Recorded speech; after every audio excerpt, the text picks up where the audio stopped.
Alors, bienvenue à l'Église chrétienne de Rosemère. J'espère que vous allez bien. Et puis, bien, au nom de l'équipe pastorale, nous espérons que vous avez eu un très beau Noël en cette période des fêtes qui, on le sait, est exceptionnelle et puis, enfin, très différent de ce que l'on a connu.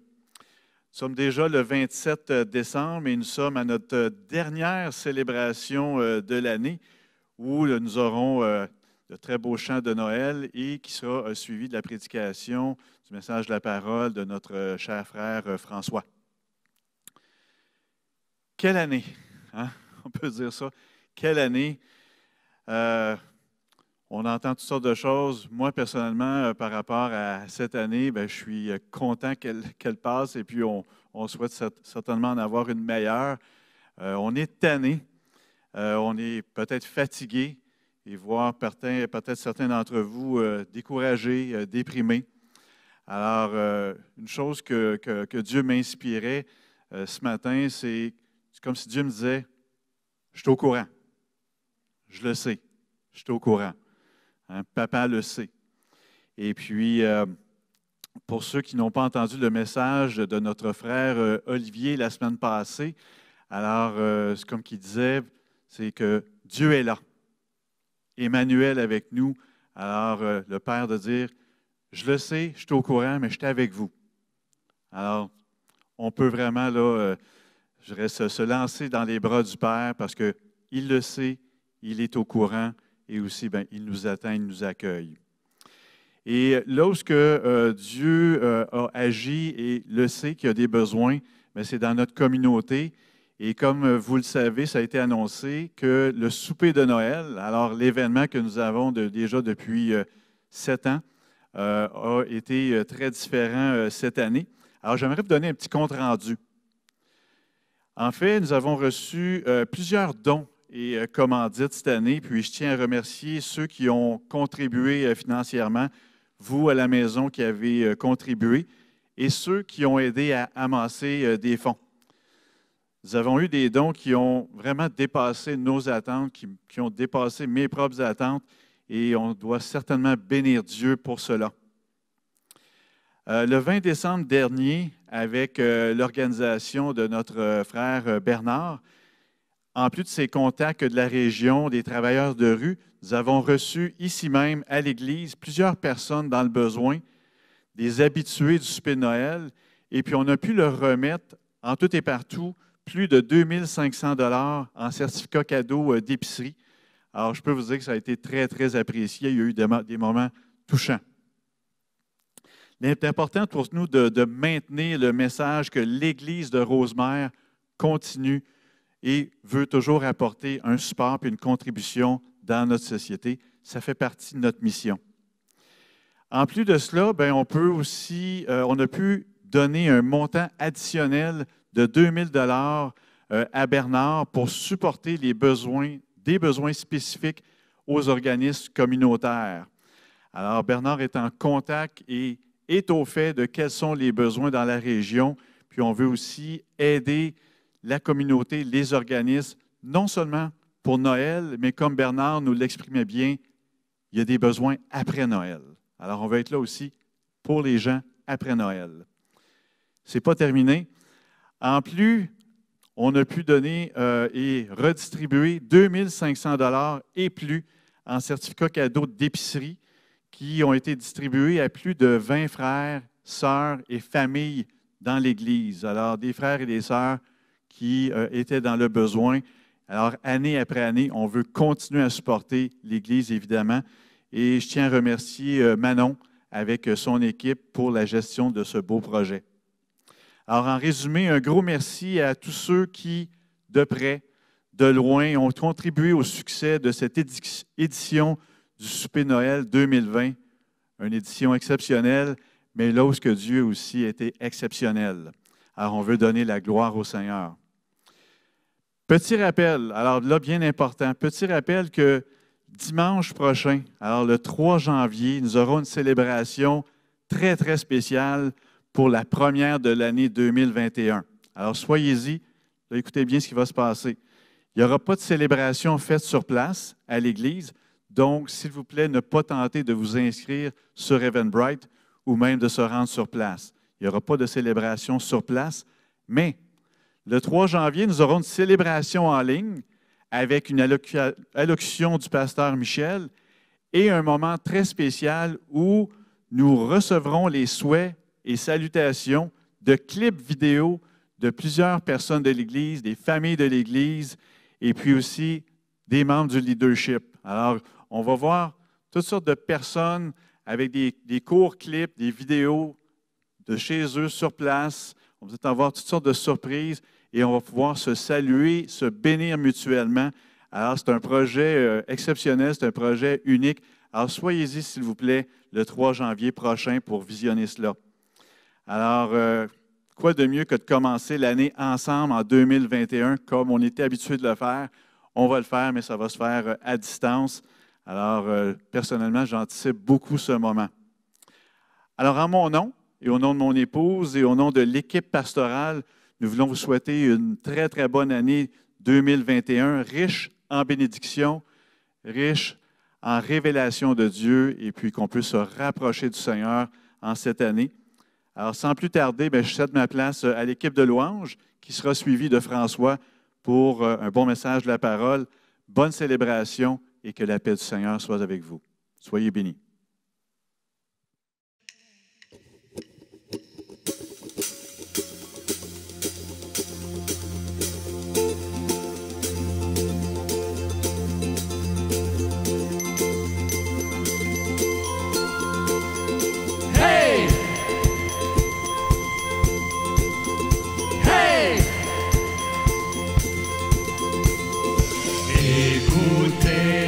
Chant des anges.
Digne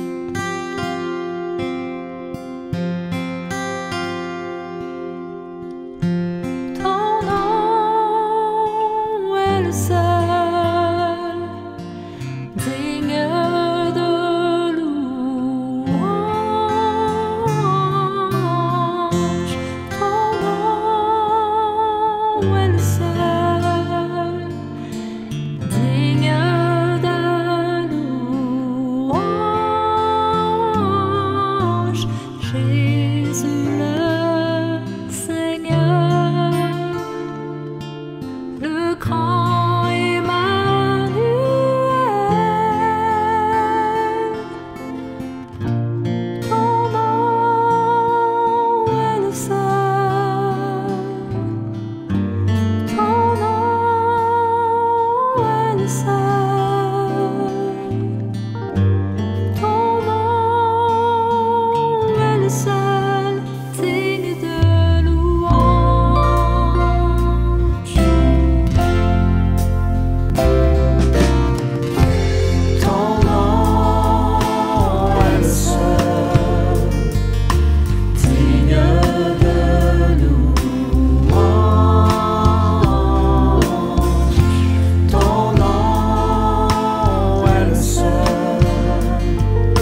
Ô Dieu,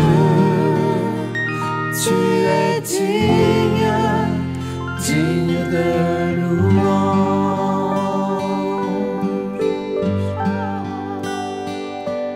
Ô Dieu, tu es digne, digne de louange.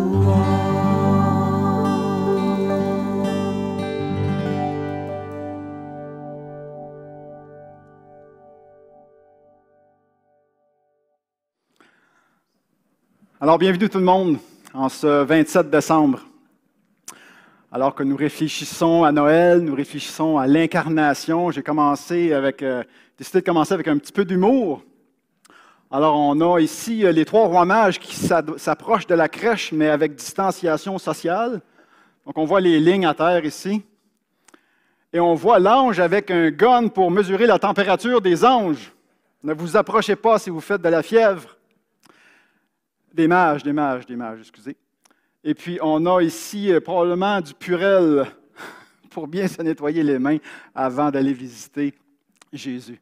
Donc, on parle de l'incarnation, on parle de la crèche ce matin. Donc, prions ensemble quelques instants. Oui, Seigneur, on veut réfléchir à ta venue, toi qui as quitté ta gloire pour nous. On veut réfléchir aux merveilles de l'incarnation. Alors, Seigneur, rends ces paroles vivantes. Si c'est juste mes paroles, c'est rien, c'est du vent. Sans la puissance de ton Saint-Esprit qui vient les rendre vraies, vivantes pour nous. Amen. Alors, il y a aussi une belle petite crèche chez moi, avec un sapin de Noël, des décorations traditionnelles. Et j'aime beaucoup ce moment de Noël. J'ai grandi dans une famille chrétienne où on avait une crèche et un sapin, puis les lumières, tout ça. Donc, il y a beaucoup plus de lumière cette année. Je ne sais pas si vous avez remarqué dans les rues, les gens investissent beaucoup dans leur décoration. C'est très lumineux et c'est une période pour célébrer la lumière, alors que Jésus est appelé lumière du monde. Vous savez que le ciel, les astres, je suis toujours impressionné par le système solaire, les galaxies, la Voie lactée, toutes les galaxies qui existent et cet univers qui continue de s'étendre. C'est des distances phénoménales. Et on sait que la Terre tourne sur elle-même dans un certain angle bien précis, à peu près 15 degrés. Et la Terre qui tourne sur elle-même tourne autour du Soleil. Et c'est ce qui fait qu'on a les saisons. Et c'est ce qui fait qu'on appelle parfois certains moments des équinoxes. Ce sont les moments où la période de luminosité est égale à la période de ténèbres. Donc, on appelle ça l'équinoxe parce que c'est égal. Et il y a aussi des moments dans nos saisons où il y a des solstices qu'on appelle, où c'est des changements. Donc, il y a un solstice d'hiver où la période de ténèbres prend fin et où la période de luminosité commence à augmenter et devient plus grande que la période de ténèbres. On appelle ça le solstice d'hiver.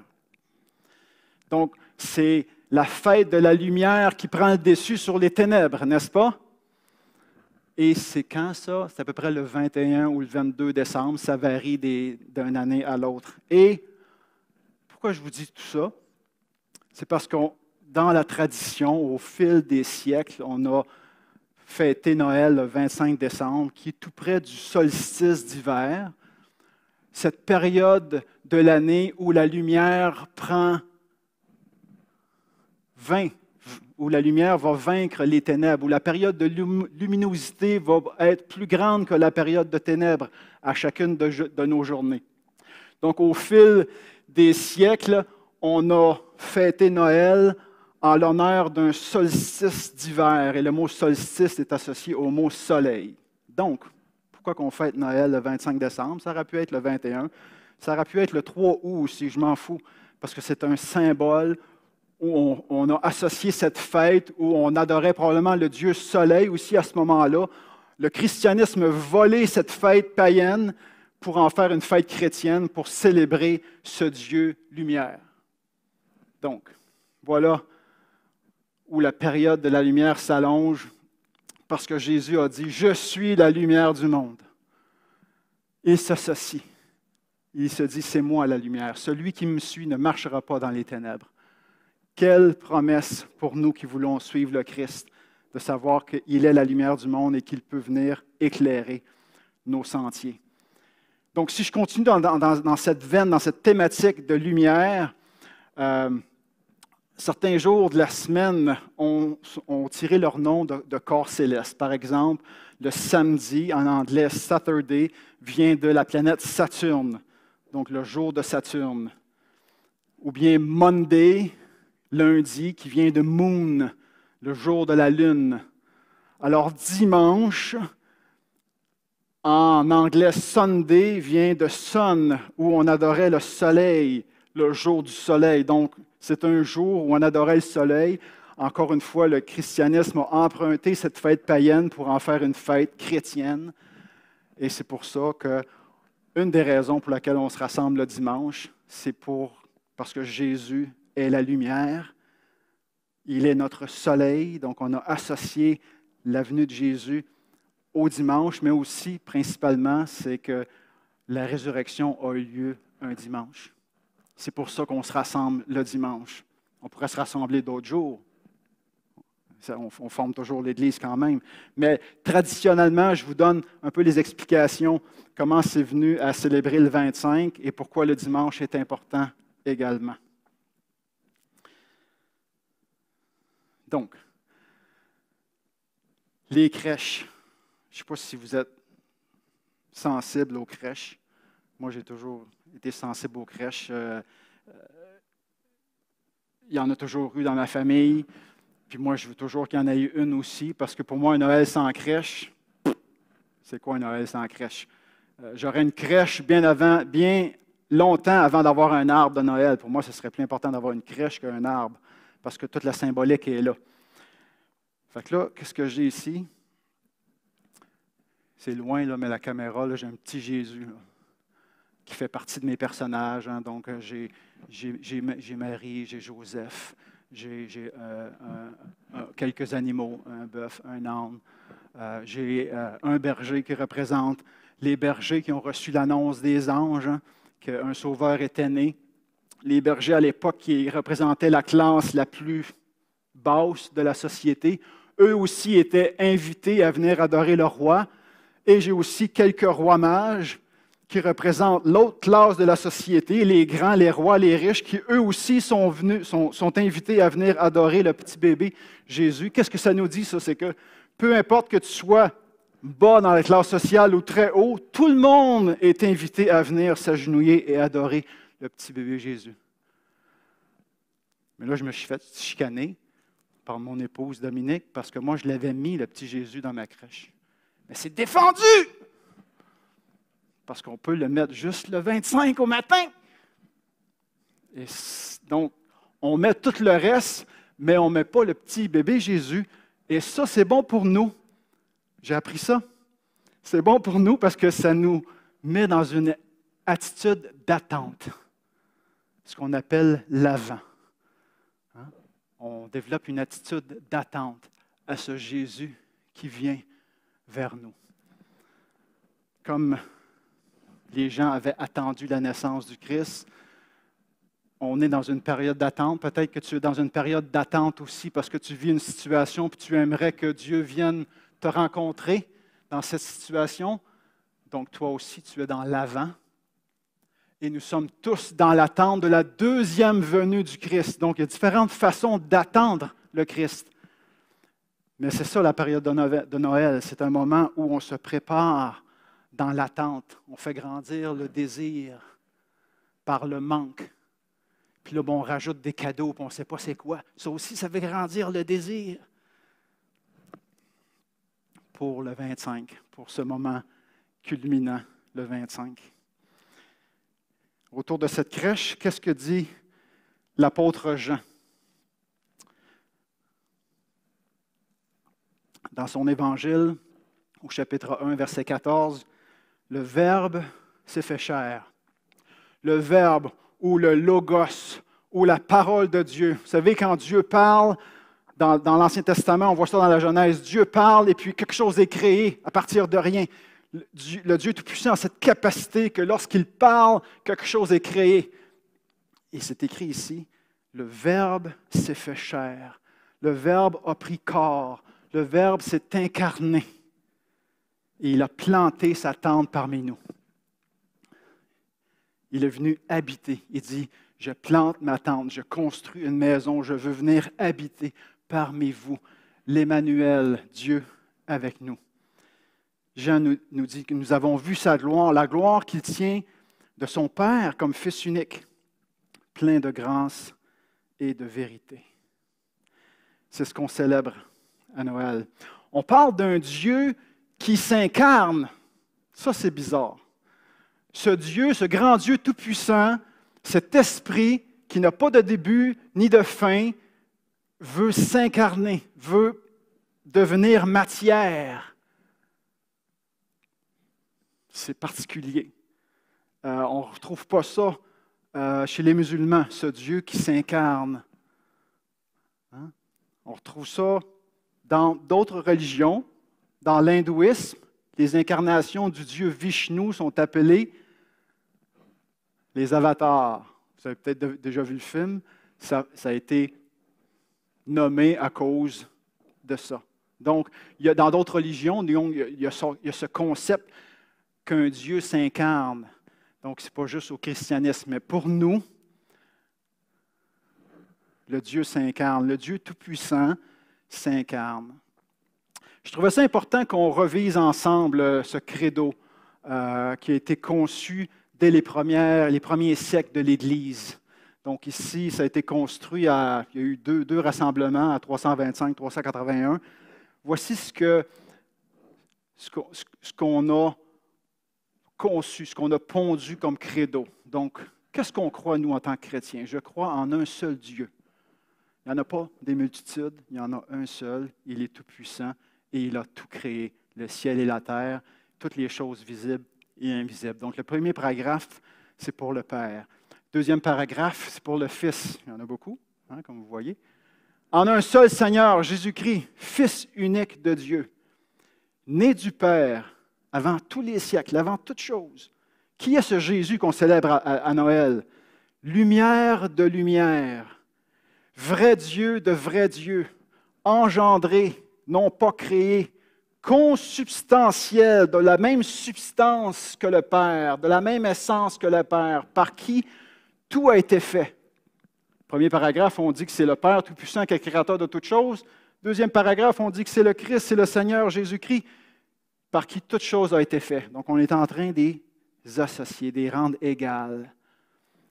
Pour qui nous, hommes, et pour notre salut, est descendu des cieux, c'est incarné, c'est ce qu'on parle ce matin, c'est incarné du Saint-Esprit et de Marie, la Vierge, et s'est fait homme. Il a été crucifié pour nous sous Ponce Pilate.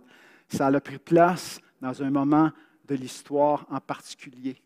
L'incarnation a pris place dans notre histoire. Dieu a intersecté notre histoire d'être humain à un moment donné sous Ponce Pilate. Il a souffert, il a été enseveli, il est ressuscité le troisième jour selon les Écritures. Il est monté aux cieux, siège à la droite du Père, et il reviendra en gloire pour juger les vivants et les morts. Et son règne n'aura pas de fin. Ça, c'est ce qu'on croit comme chrétien. Et après ça, il y a un petit paragraphe sur l'Esprit Saint. Je crois en l'Esprit Saint, Seigneur, qui donne la vie, qui procède du Père, qui est adoré et glorifié avec le Père et le Fils et qui a parlé par les prophètes. Et un petit dernier paragraphe. Je crois en l'Église, une, sainte, universelle, apostolique. Je confesse un seul baptême en rémission des péchés. J'attends la résurrection des morts et la vie du siècle à venir. Ça, c'est ce qu'on croit. C'est notre credo. On n'invente rien là, en 2020. Là. C'est un credo qui est là depuis les débuts de l'Église. Et on a défendu des hérésies avec ce credo-là. Parce qu'il y a eu toutes sortes de pensées sur qui était le Fils, qui était le Saint-Esprit. Maintenant, ça a été réglé en 381. Je trouvais ça important de se remémorer ce que l'on croit en tant que chrétien. Et là, Jean, je reviens à l'évangile de Jean. Au tout début, au verset 1, il dit « au commencement ». Et lorsque Jean dit au commencement, il nous fait un clin d'œil à la Genèse, parce que la Genèse commence en disant au commencement, Dieu créa. Et là, Jean écrit son évangile et il dit au commencement était la parole. Jean, c'est comme s'il dit avec Jésus, on pèse sur le bouton reset. Oui, il y a eu cette première étape. La Genèse nous a parlé de cette première étape. En Jésus-Christ, on fait une recréation. On recommence. On a pesé sur le bouton reset. On reprend les choses d'où elles étaient laissées. Au commencement. Donc, Jean fait un clin d'œil à la Genèse. Ce mot commencement aussi est important en grec. C'est le mot arché. A-R-C-H-E. Donc, ce n'est pas juste le mot commencement, ça peut vouloir dire aussi règne ou encore chef.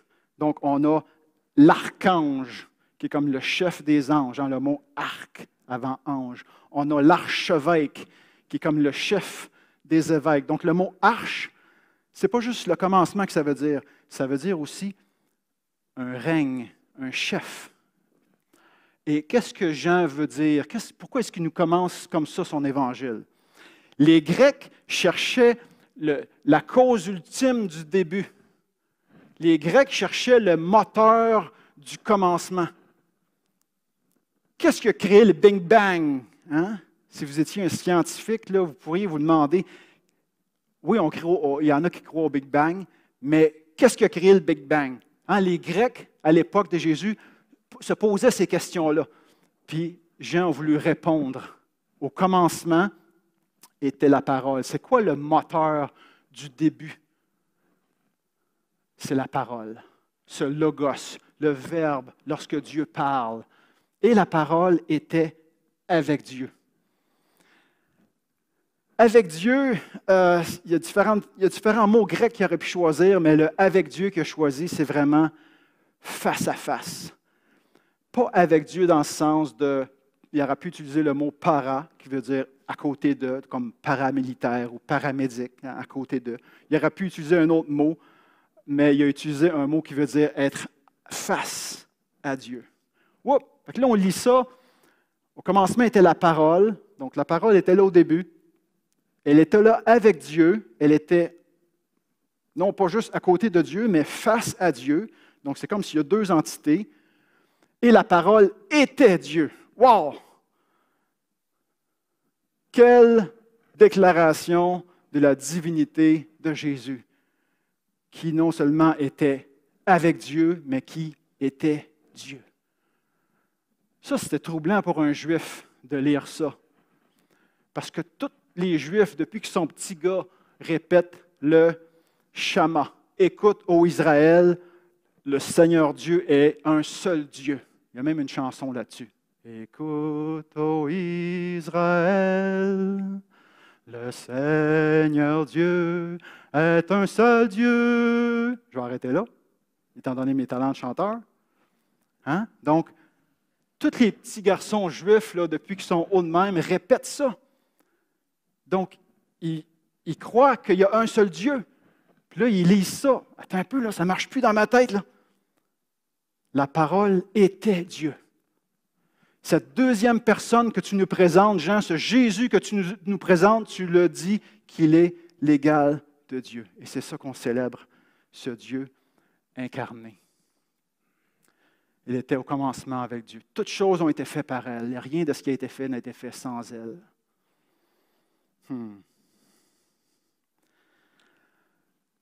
Les arcs-en-ciel. On en a-tu vu des arcs-en-ciel, hein? En cette saison de COVID? Ça va bien aller, on nous disait. Je trouvais ça un peu présomptueux, je dirais. Hein? Sur quelle base est-ce qu'on peut affirmer que ça va bien aller? C'était une belle espérance. Mais moi, je peux dire que ça va bien aller parce que je mets ma foi en Jésus-Christ, en Dieu, et je sais qu'il règne. Hein? Ce n'est pas la COVID qui règne, c'est Dieu qui règne au-dessus de toutes choses. Donc, on en a vu beaucoup d'arc-en-ciel. Pourquoi est-ce que c'est si beau? Vous savez, je ne sais pas si vous vous laissez émerveiller comme ça là, lorsqu'il y a un arc-en-ciel dans le fond de votre cour. Là. Mais moi, je me laisse émerveiller. Quand je vois un arc-en-ciel, je sors dehors, puis je regarde elle est où, puis d'où est-ce qu'elle part, puis d'où est-ce qu'elle va, puis on est comme... Il me semble que ça crée comme de l'émerveillement dans notre cœur. C'est peut-être mon petit côté enfant, là. Je vous invite à retrouver le côté enfant en vous. Pourquoi est-ce qu'on trouve ça si beau, un arc-en-ciel? Bien, l'arc-en-ciel nous dépeint la lumière sous différentes formes. Si on prend un triangle en verre, puis on rentre un faisceau lumineux dedans, il va avoir l'autre côté un spectre lumineux. Donc, on va avoir la lumière qui nous entoure, va se dépeindre en différentes couleurs. Donc, dans la lumière, il y a toutes les couleurs, du rouge au jaune, au vert, au bleu, etc. Donc, c'est beau un arc-en-ciel parce qu'on voit la lumière en différentes couleurs. Et je fais une association avec Jésus. Jésus nous dépeint le Père en différentes couleurs. On apprend à travers Jésus à découvrir le Père sous différentes couleurs, comme un arc-en-ciel. Pourquoi c'est beau aussi? Parce que c'est de la diversité dans l'unité. On n'a pas une bande rouge par là, puis quelques points jaunes par là. Non, un arc-en-ciel, c'est quelque chose d'uni. C'est différent, mais c'est quelque chose d'uni, qui nous fait un clin d'œil à la Trinité. La diversité, le Père, le Fils et l'Esprit, dans l'unité, un seul Dieu. Je pense que fondamentalement, nous, êtres humains, on aime ça, les arcs-en-ciel, parce que ça évoque quelque chose en nous qui nous rapproche de Jésus, qui nous rapproche de la Trinité. C'est mon hypothèse, mais j'y crois. Donc, continuons. L'incarnation, cette crèche, l'incarnation. J'aimerais vous parler des merveilles de l'incarnation. Vous savez, ce petit Jésus, pour bien les Québécois, le petit Jésus, c'est resté un petit Jésus. C'est malheureux, parce qu'en arrière du petit Jésus, l'incarnation, c'est tellement plus que le petit Jésus, on s'entend? Tellement plus. Est-ce qu'on comprend que l'incarnation, là, c'est ce Dieu tout-puissant, ce Dieu qui n'a pas de fin, ce Dieu qui n'a pas de début ni de fin, qui existe depuis toujours, qui a tout créé, qui est tout-puissant?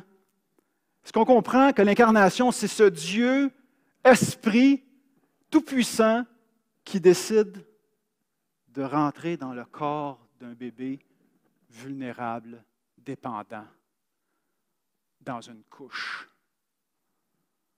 Le grand Dieu de l'univers décide de s'incarner, de se dépouiller de sa gloire pour s'incarner dans un bébé qui est dépendant, qui doit être allaité et qui fait ses besoins dans une couche.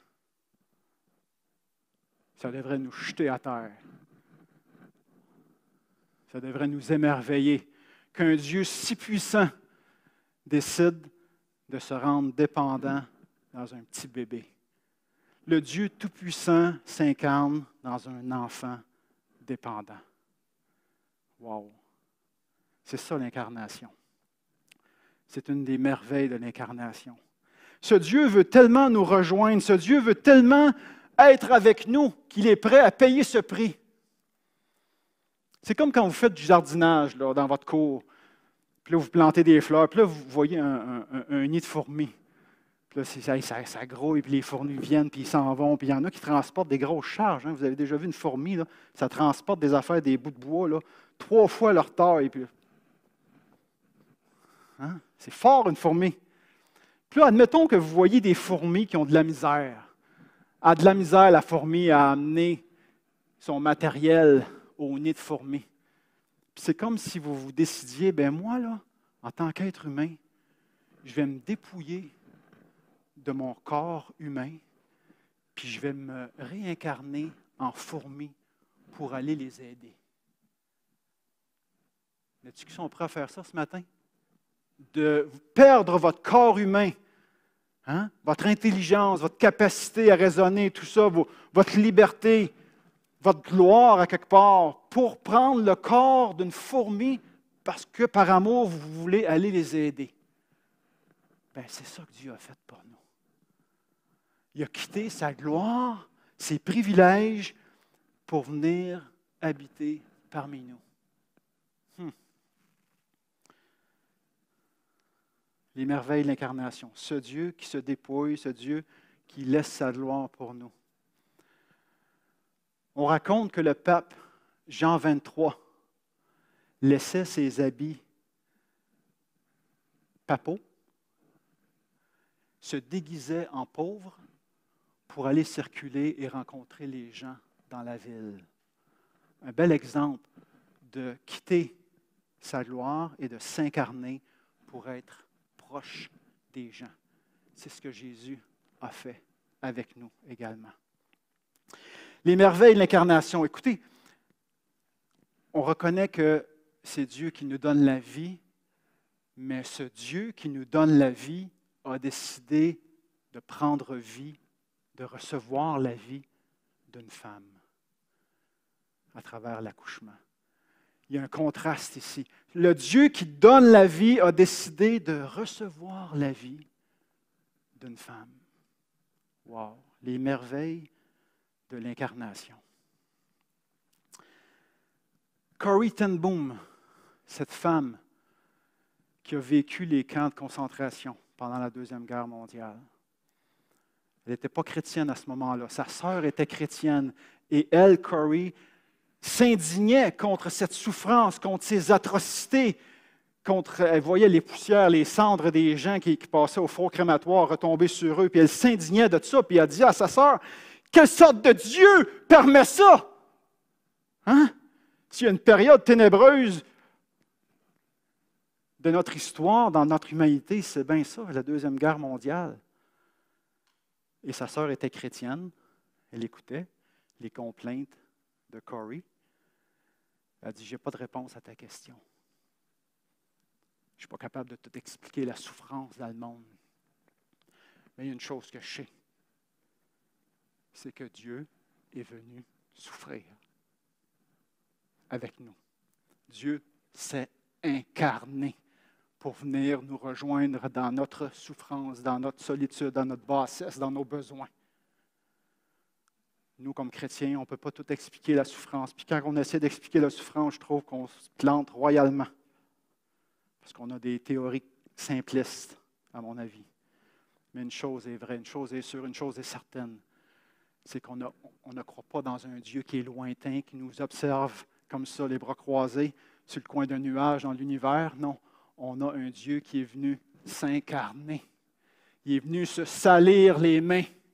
Il est venu s'incarner dans un corps humain, grandir parmi nous. Wow! Les merveilles de l'incarnation.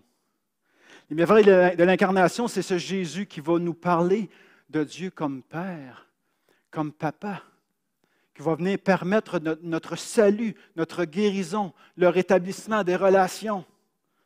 Hein?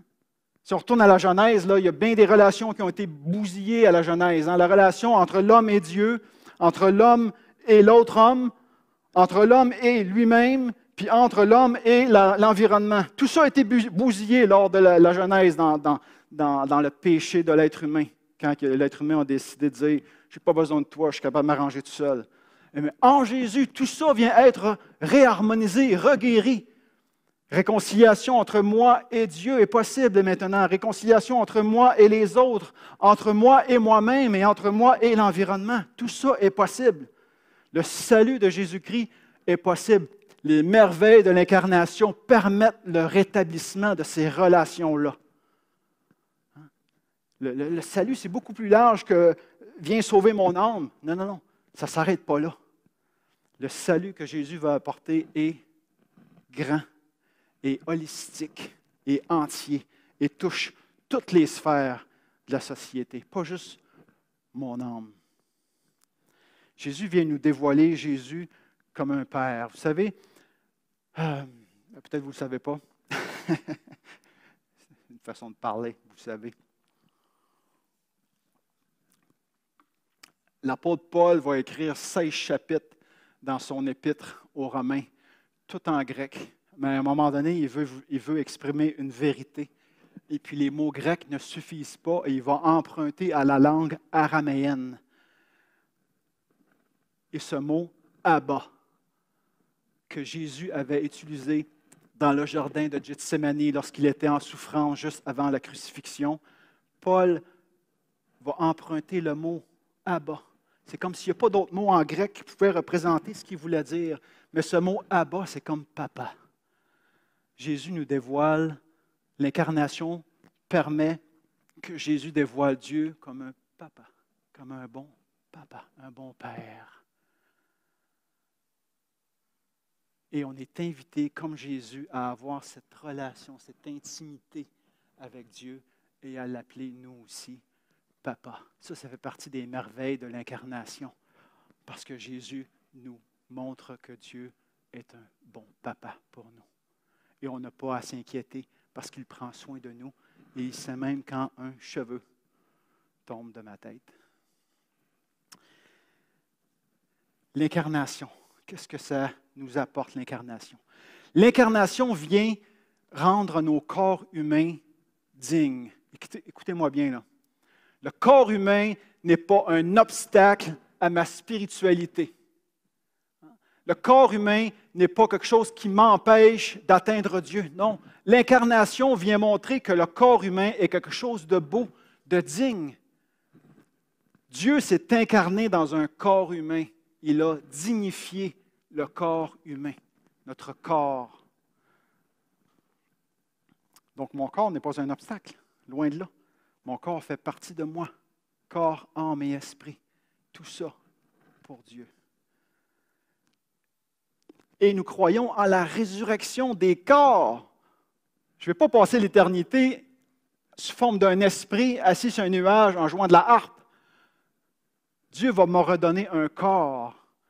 Il va prendre celui-là que j'ai pris soin du mieux que j'ai pu toute ma vie et il va me donner un autre corps.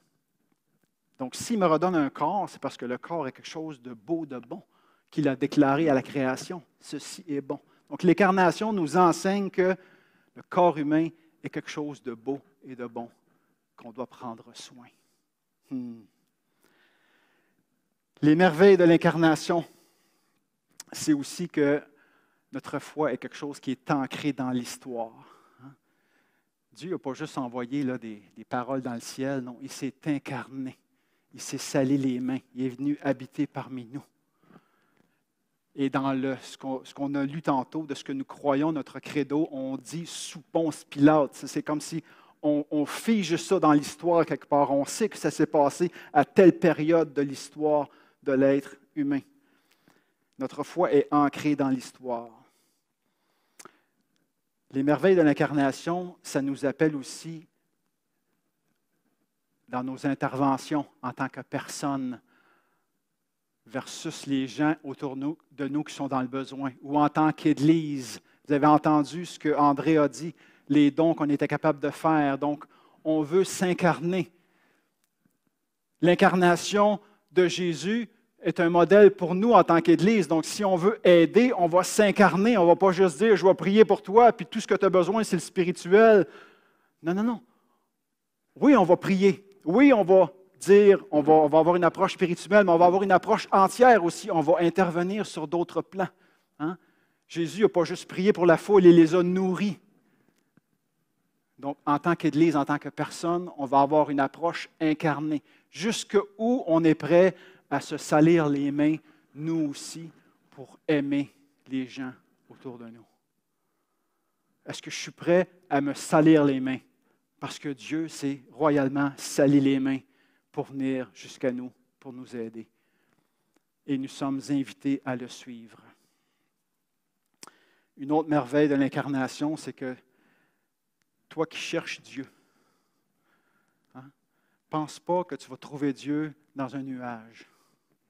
Non, il est venu s'incarner dans un corps, alors tu vas trouver Dieu en toi, tu vas trouver Dieu en l'autre.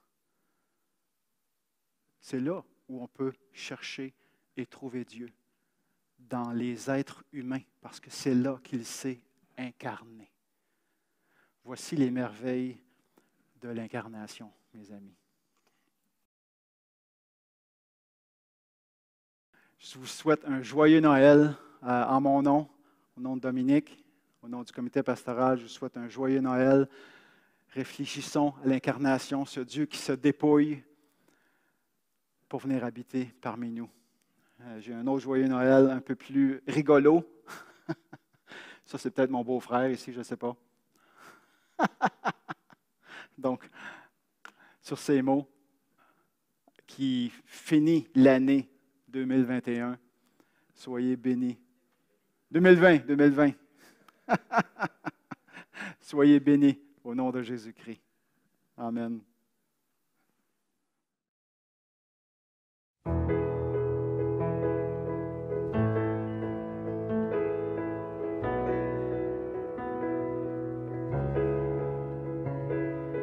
Écoutez le chant des anges, vient d'éclater dans les airs. Joignons aussi nos louanges. Il vient demeurer sur terre. Gloire à Dieu, paix sur la terre. Aujourd'hui, le Christ est né. Jésus s'est fait notre frère. Un sauveur nous est donné. Gloire à Dieu et paix sur Gloria. Christ est né pour nous sauver.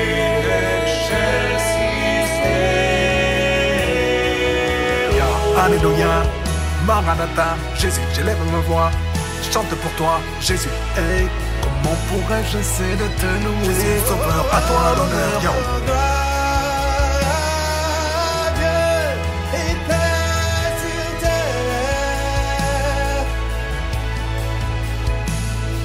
Son palais est une étable, une crèche est son berceau, et pourtant c'est l'admirable, c'est le Fils de Dieu très haut.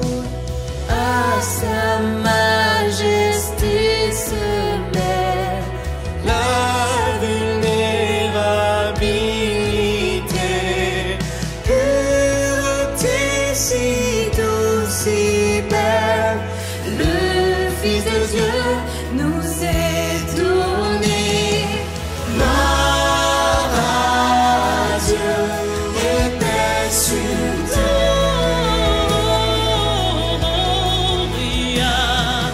Christ est né pour nous sauver.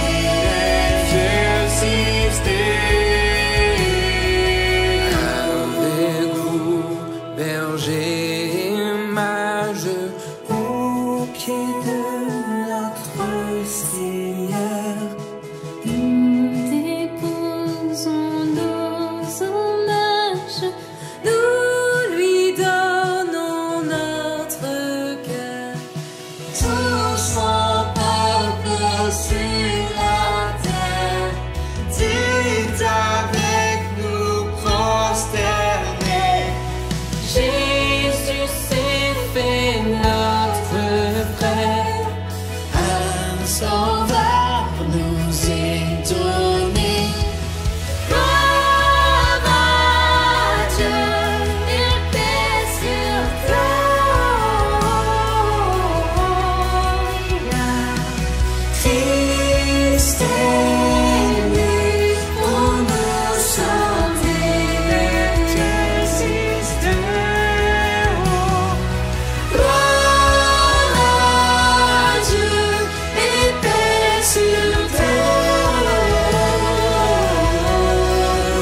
Soyez sans crainte, car voici, je viens vous annoncer une bonne nouvelle, qui sera une grande joie pour tout le peuple.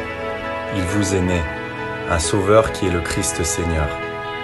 Tout à coup, il y eut avec l'ange l'armée céleste en masse, qui chantait les louanges de Dieu et disait « Gloire à Dieu au plus haut des cieux, et sur la terre, paix pour ses bien-aimés. » Luc chapitre 2, versets 10, 11, 13 et 14.